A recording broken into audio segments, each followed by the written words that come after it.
दहशतगर्दी का मतलब क्या है? आज पूरे देश के किसान दहशत में है कि हमारी खेती बर्बाद हो रही है, हमारे ऊपर अदानी अंबानी का राज आ रहा है।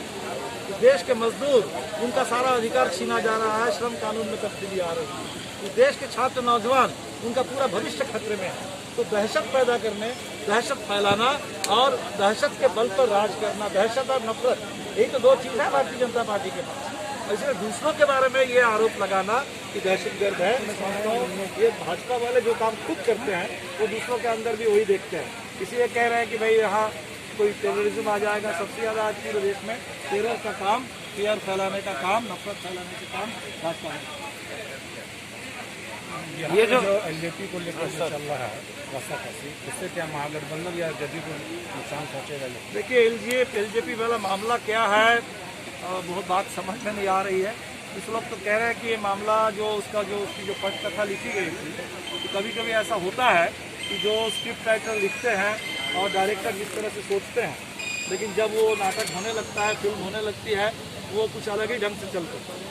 हो सकता है, हमें पता नहीं कि स्क्रिप्ट में इतना सब कुछ लिखा था कि नहीं। हो सकता है स्क्रिप्ट से ज़्यादा उससे हट करके भी कुछ चीज़ें होने लगी है। लेकिन जो भी अभी हुआ है, एक बात तो स्पष्ट है। कल मैं सुन रहा था अमित शाह जी, उन्होंने कहा कि नीतीश कुमार की सीटें अगर कम भी हो तब भी हम उन्हीं को मुख्यमंत्री मानेंगे। तो पहली बात वो मान रहे हैं कि नीतीश कुमार की सीटें कम होने जा रही है। तो नीतीश कुमार की सीटें अगर कम होने जा रही है तो निश्चित तौर पर उसी हिसाब से या उससे भी ज़्यादा भाजपा की सीटें भी कम होनी चाहिए। और अगर ऐसा नहीं होता है तो इसका मतलब दाल में कुछ काला है। इसका मतलब भारतीय जनता पार्टी के पास कोई अलग नक्शा है बिहार के चुनाव को लेकर। और इसीलिए हमने कहा कि ये पूरे जो गठबंधन उनका था एनडीए का, उसमें एक तो टूट है और टूट के साथ उससे भी ज़्यादा अविश्वास, एक बहुत जबरदस्त दरार है। और बिहार के अंदर ये लोगों को लग रहा है कि शायद नीतीश कुमार जी को इतने दिन तक इस्तेमाल करने के बाद अब भारतीय जनता पार्टी को लग रहा है कि शायद हम एक नए दौर में चले जाएंगे। कोरोना काल में सब लोगों से कहा जा रहा है मास्क है ज़रूरी, लेकिन भाजपा वाले अपना मास्क उतारना शुरू किए हैं। मोदी जी आ गए हैं, योगी जी आ गए हैं और इसी तरह बिहार में भी शायद कोई जी तैयारी कर रहे हैं आने के लिए। ये जो भारतीय जनता पार्टी जब अपने पूरे चेहरे को बेनकाब करके अपने पूरे एजेंडा के साथ, आरएसएस के एजेंडा के साथ जब आएगी, तब पूरे बिहार के गांव-गांव में जो आज दलित गरीबों के लिए, इस देश के बिहार के कमज़ोर लोगों के लिए थोड़ा बहुत जो भी अधिकार मिला है, सम्मान मिला है, किसानों के लिए जो भी अधिकार है, मजदूरों के लिए जो भी अधिकार है, वो सब कुछ खतरे में होगा। और इसीलिए बिहार के लोग बिहार को बचाने के लिए और पूरे मुल्क को भी एक संदेश देने के लिए एक मजबूत जनादेश। कांग्रेस ने एलजेपी को बी टीम कहा, आप किस को? अभी हम देखिए बी टीम, सी टीम आप देख लीजिए, लेकिन एक बात बिल्कुल स्पष्ट है कि एलजेपी ने तो कहा कि हम बीजेपी के साथ हैं, तो निश्चित तौर पर बीजेपी के साथ भी अंडरस्टैंडिंग। और उन्होंने भी कहा, अमित शाह ने भी कल कहा कि हम आगे बात करेंगे। तो बात तो आगे पहले भी कर रहे थे, आज भी कर रहे हैं, आगे भी करेंगे। कि जो कुछ भी हो रहा है कि राष्ट्रीय स्तर पर एनडीए है। अगर एलजेपी इस समय एनडीए में है या नहीं है, तो एनडीए तो नेशनल डेमोक्रेटिक अलायंस है। तो कोई बिहार का एनडीए अलग, दिल्ली का एनडीए अलग, ऐसा तो नहीं है। तो साफ करना चाहिए ना भारतीय जनता पार्टी को कि एनडीए गठबंधन में कौन कौन है, ये तय करना चाहिए। आज तो एनडीए टूटने लगा है। अभी जो किसान आंदोलन शुरू हुआ है, अकाली दल की मंत्री एनडीए से हट गई है अब कैबिनेट से। भारतीय जनता पार्टी के बड़े नेता पंजाब में, उन्होंने इस्तीफा दे दिया। अभी तो ये जो दौर है एनडीए का टूटने का, लोगों का एनडीए से हटने का दौर शुरू हो गया है। क्योंकि ये एनडीए सरकार दिल्ली में और बिहार में भी एकदम जन विरोधी सरकार है, संविधान विरोधी, लोकतंत्र विरोधी, किसान विरोधी सरकार है, नौजवान विरोधी सरकार है। और इसलिए मुझे लगता है कि आने वाले समय में और ज़्यादा एनडीए में बिखराव आएगा और लोग हटेंगे। चिराग पासवान ने आज एक बड़ा बयान दिया है सर कि अगर मुख्यमंत्री नीतीश कुमार बने तो मैं एनडीए से अलग हो जाऊंगा। इस स्थिति में अगर महागठबंधन को थोड़ा बहुत कम होता है तो क्या लोजपा से आप समर्थन लेंगे क्या? हमें लगता है कम होने का कोई सवाल नहीं है। जो मूड हम देख रहे हैं इस बार महागठबंधन से भी आगे है जनता का महामूड, बदलाव का एक तरीके से एक जंग शुरू हो गई। तो जनता इस बार है पूरे, सबसे पहले जनता चुनाव लड़ रही है। और जब जनता चुनाव लड़ती है तो वो गठबंधन भी पीछे हो जाता है। और इस बार बिल्कुल वैसा ही होगा। आपातकाल के बाद जिस तरह का एक जनादेश आया था, आप देखेंगे जब जनता रहती है तो बिल्कुल एक दूसरी तरह का जनादेश आता है। और इस बार मुझे ऐसी उम्मीद है कि बिहार से बहुत निर्णायक जनादेश आएगा और किसी तरह की इधर उधर की बात की जरूरत नहीं। जीतने के बाद कम्युनिस्ट सत्ता में आना पसंद करेंगे। और इसके बाद हम बात करेंगे। हमने कहा है कि जो हमारा पार्टी का सिद्धांत है, हमारा कार्यक्रम है, इसमें सरकार में शामिल होने की बात नहीं है, और बल्कि हमारी दिलचस्पी इस बात में होगी कि जो सरकार बने वो ठीक से चले। सरकार को एक तरीके से बनने में, चलने में कोई दिक्कत ना हो।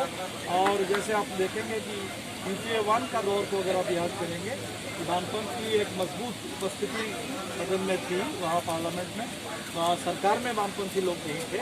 लेकिन उस दौर में एक से एक देश में थोड़े कानून पारित हुए, चाहे मनरेगा का कानून हो, कुछ सिक्योरिटी एक्ट हो, राइट टू इन्फॉर्मेशन हो, तो लोकतंत्र के पक्ष में कानून पारित हो। जो संकल्प पत्र कल जारी किया गया, उस संकल्प पत्र पर अमल किया जाए, रोजगार के सवाल पर, शिक्षा के सवाल पर, स्वास्थ्य के सवाल पर। तो हमें लगता है कि हम लोगों की भूमिका शायद इसी में ज़्यादा ठीक रहेगी कि हम लोग सरकार चलाने में, सरकार बनाने में और सरकार सही ढंग से काम करे, इसकी गारंटी करने के लिए ज़्यादा। सर, एनडीए के लोग कह रहे हैं कि जो 10 लाख महागठबंधन जो 10 लाख बेरोजगारों को रोजगार देने की बात कर रही है, ये सब चुनावी एजेंडा है। 2 करोड़ रोजगार देने की बात क्या था? 2 करोड़ की बात करके ये तो वही लोग कहेंगे जो 2 करोड़ की बात कर देते हैं और 2 लाख को भी शायद रोजगार नहीं मिला। उसके बाद कहते हैं कि रोजगार देंगे क्या? रोजगार खुद से ले लो, जब शिकर नहीं, जब विभर बन जाओ। अभी जो आत्मनिर्भर का नारा उन्होंने दिया, जनता को बात समझ में आई कि मोदी जी के लिए आत्मनिर्भर का मतलब है वो जनता से कह रहे हैं कि सरकार कुछ नहीं करेगी तुम्हारे लिए, तुम अपना समझो। नौजवानों से कह रहे हैं कि अपना समझो, किसानों से कह रहे हैं कि अपना समझो। तो सरकार कुछ नहीं करेगी, तो सरकार नहीं करेगी कुछ भी देश के लिए, तब उसको आत्मनिर्भरता नहीं कहा जाता है। ये आत्मनिर्भरता भी अच्छे दिन की तरह एक बहुत खतरनाक जुमला है। अच्छे दिन कह करके इन्होंने जिस तरह से पूरे देश में बुरे दिन ला दिए, जिस तरह से काला धन मिटाने की बात करके आज पूरे बैंकों को डुबोने का काम किया और बैंक के पैसे बाहर चले जा रहे हैं, बाहर से पैसा अंदर नहीं आया। इसी तरह से इनका आत्मनिर्भर भारत और आत्मनिर्भर भारत में आत्मनिर्भर बिहार ये एक मजाक है कि सरकार कुछ नहीं करेगी और जनता को और ज़्यादा एक तरीके से बदहाल स्थिति में छोड़ देने इसकी शायद साजिश हो रही है।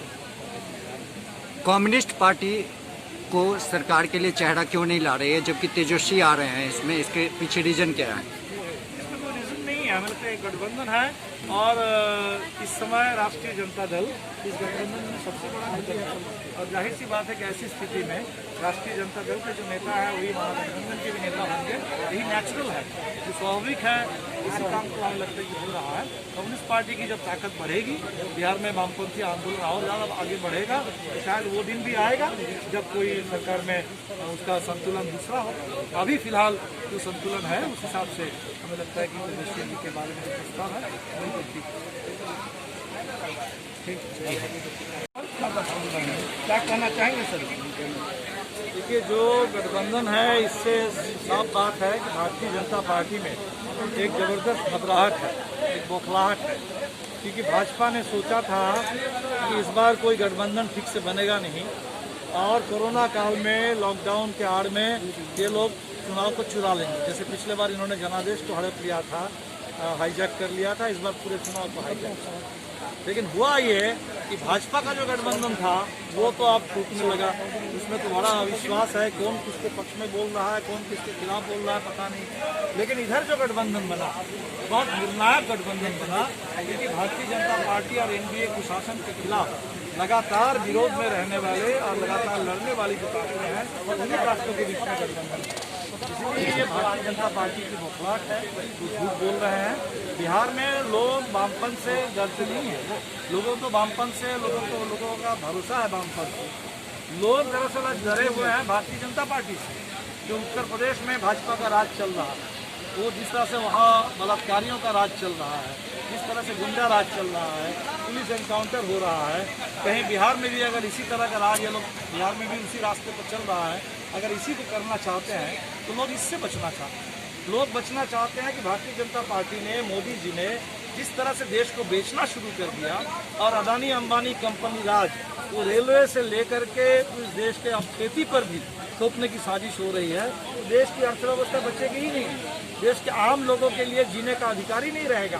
तो लोग डरे हुए हैं भाजपा से और इसीलिए भाजपा वाले दूसरों से डराने की कोशिश कर रहे हैं, माले का डर दिखा रहे हैं, लाल झंडे का डर दिखा रहे हैं। लाल झंडे तो इस देश का सबसे भरोसेमंद झंडा है, मजदूरों का, किसानों का, गरीबों का, लोकतंत्र का।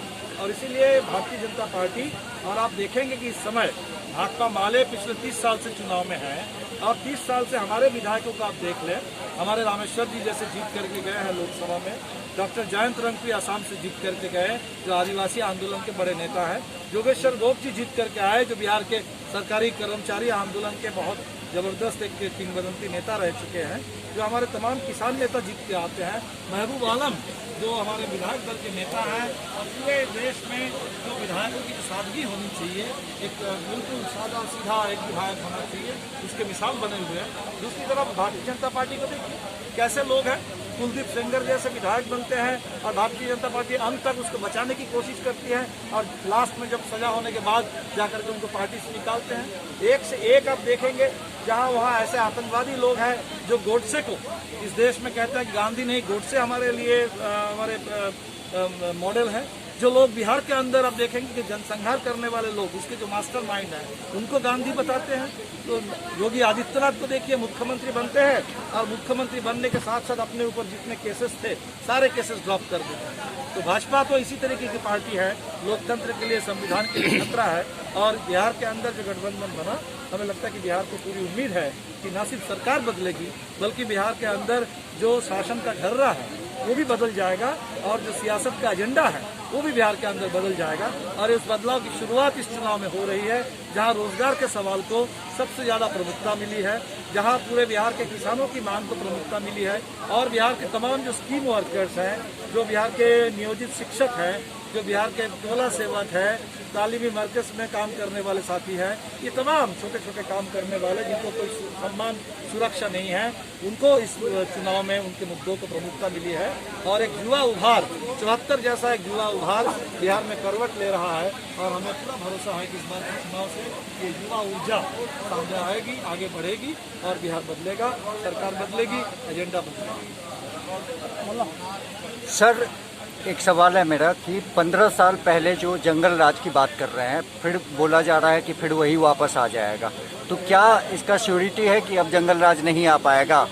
आज के इस समय 2020 में अगर आप जंगल राज की बात कर रहे हैं तो लोगों के सामने सुपर जंगल राज है। बगल में उत्तर प्रदेश को देख लीजिए, पूरे देश में भाजपा की गुंडागर्दी को देख लीजिए, मॉब लिंचिंग और फेक एनकाउंटर को देख लीजिए, वो पुराने जमाने के किसी भी जंगल राज से 10 गुना ज्यादा खतरनाक सुपर जंगल राज भाजपा ने दिया है देश। इसलिए लोग आज पुरानी बात क्या है, आज जो हमारे सामने खतरा है, और इसीलिए हम समझते हैं कि निश्चित तौर पर बिहार में लोग इसकी गारंटी करेंगे कि अमन चैन हो, यहाँ कानून का शासन हो और लोगों को इंसाफ मिले। और हमें लगता है कि निश्चित तौर पर जो गठबंधन बना है वो इसी दिशा में काम करेगा।